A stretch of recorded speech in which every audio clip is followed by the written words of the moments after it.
Program 3 juta rumah ini juga akan tercapai, begitu optimistis dicapai dalam 2 periode. Sangat optimis. Kenapa? Kenapa kita nggak optimis? Berapa puluh tahun kita disubsidi pakai bensin. Negara nggak kehabisan uang. Iya kan? Tetapi ini yang saya mau bikin comparison ya. Kita bilang begini, satu kebijakan itu akan mendapatkan 5 benefit nasional. Ini idenya Pak Prabowo. Makanya saya bilang dia ekonomis. Ya. Nah sebelumnya lihat subsidi terhadap bahan bakar. Kan selain kita bakar uang, apa manfaatnya kita? Cuman sedikit. Ya. Nah kalau yang Pak Prabowo, saya katakan 5 benefit ya. Karena itu yang Pak Hasim selalu memikirkan. Ini kalau kita lakukan ini apanya benefitnya nih. Nah Pak Hasim bentuk tim lah, termasuk saya salah satunya. Jadi kalau sekarang negara membayar 21,3 triliun, kepastian membayar cicilan, 3 juta masyarakat kan bankable. Berapa sih nilai rumahnya? Kalau buat 25 tahun tuh nilai rumahnya sekitar 100 juta lah katakan per unit. Kalau 100 juta, sama juga 300 triliun kan. Ya. Negara hanya mengeluarkan 21,3. Tercipta GDP atau PDB 300 triliun. Setelah itu Pak Prabowo mengharuskan bahwa pekerjaan ini harus dilakukan oleh masyarakat UMKM di desa. Masyarakat di desa. Kenapa targetnya begitu? Kalau mereka untung 20%, itu 60 triliun. Jadi di desa itu akan menikmati satu keuntungan 60 triliun. Kalau 60 triliun ini akan menjadi apa? Sejarah. Bahwa desa menyumbangkan JNP atau income per kapita pertama kali kepada income per kapita nasional. Baik, jadi kembali lagi ke sirkular ekonomi tadi ya Pak. Tapi kalau kita lihat tadi dari optimisme itu, kita juga tahu tadi ada investasi yang akan masuk untuk program pembangunan 3 juta rumah ini. Tadi ada dari Abu Dhabi dan juga dari Qatar. Nah ini apakah mereka sudah menyatakan komitmennya dan kapan dan juga berapa dananya? Udah. Tapi saya teruskan dulu nih yang baru 2 benefit nih. Ya, nanti saya ke sana. Ya.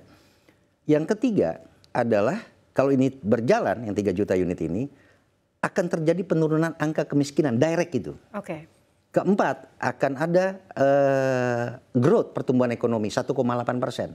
Kelima perbankan yang menjalankan akan menjadi perbankan yang terkuat selamanya ya, karena tidak akan ada NPL. Dia memberikan pembiayaan itu, dia tidak akan ada non performing loans. Karena negara yang bayar. Betul. Ini dari APBN atau dari mana dananya? Enggak dong. Kalau perbankan kan dia bisnis model. Ya. Jadi kalau negara hanya membayar cicilannya dengan lewat APBN. Kalau perbankannya, ini yang kita sedang bantu juga lah. Satgas bantu untuk roadshow termasuk yang dari Abu Dhabi itu ya. Karena perbankan ini harus mencarikan likuiditas. Kalau nggak ada likuiditas ada BRI. BRI ada sekitar 2.300 triliun saya kalau nggak salah ya. Mandiri 2.100, BNI. Dia bisa sindikasi. Iya kan? Investor, Abu Dhabi dan Qatar ya. Jadi selain dengan desa, ini ada 1 juta unit apartments. Ya. Pak Hasim mengambil inisiatif. Karena kita mengetahui likuiditas domestik ini kita nggak seliquid ya. Tapi beliau dan Pak Prabowo yakin bahwa drive growth terhadap ekonomi dalam properti ini sangat efektif. Jadi bilang Pak Boni, ayo teman-teman kita berangkat dengan Pak Fahri Hamzah Wamen itu. Kita ke Beijing. Di Beijing kita bertemu dengan itu China Havers. Ya. Mereka menawarkan dan menarik. Kita juga nggak mau lah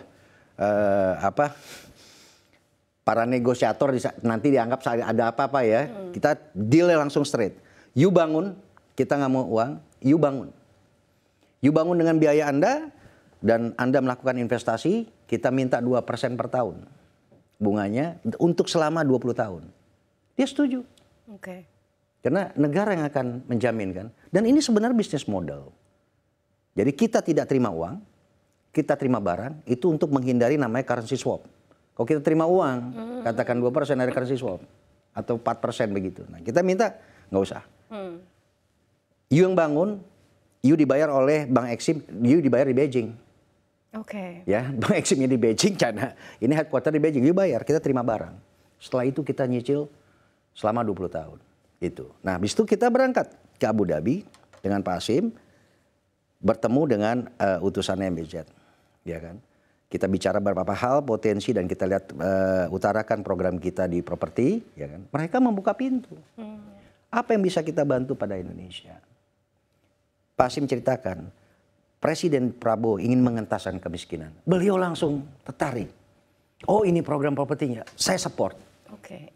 Nah, itu sebenarnya dia tidak menyebutkan jumlah. Abu Dhabi ya. Kita berangkat ke Doha. Saya, Pak Hasim, Pak Fahri Hamzah dan Bu Sofia Koswara. Sehingga sampai di sana kita bertemu dengan Altani, keluarga Altani. Beliau mengutarakan langsung kepada Pak Prabowo, saya berminat untuk membiayai 1 juta unit apartments yang sekarang meningkat menjadi 6 juta. Jadi minggu lalu pihak kerajaan menghubungi Pak Prabowo dan mengatakan langsung dia ingin melakukan kerjasama ini di 8 Januari. Ini planningnya, rencananya yang akan tanda tangan itu disaksikan oleh Pak Prabowo. Jadi Satgas berhasil lah dalam roadshow-nya semua negara telah bersedia memberikan pinjaman. Baik, tapi apakah ada exchange ya Pak dari negara-negara ini yang bersedia memberikan pinjaman? Exchange? Exchange-nya ya, Wow. keuntungan bagi mereka. Exchange pasti ada dalam politik.